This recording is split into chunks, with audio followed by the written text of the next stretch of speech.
photos in the rogues gallery he kept on his computer, though at this distance, he'd be hard-pressed to ID any terrorist who didn't have a Kalashnikov in his hand and a bomb vest strapped to him. Still, he knew his role was vital, even if it felt like he was just the bus driver for this op.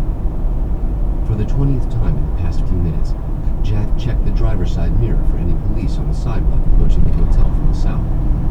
Nope. Then he repeated the drill with the passenger side mirror. It had been adjusted to give him a look at the sidewalk on the far side of the intersection.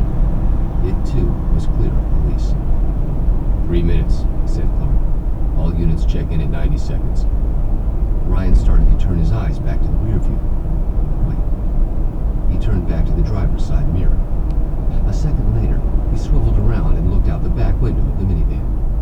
The big black Mercedes truck that had passed him a minute ago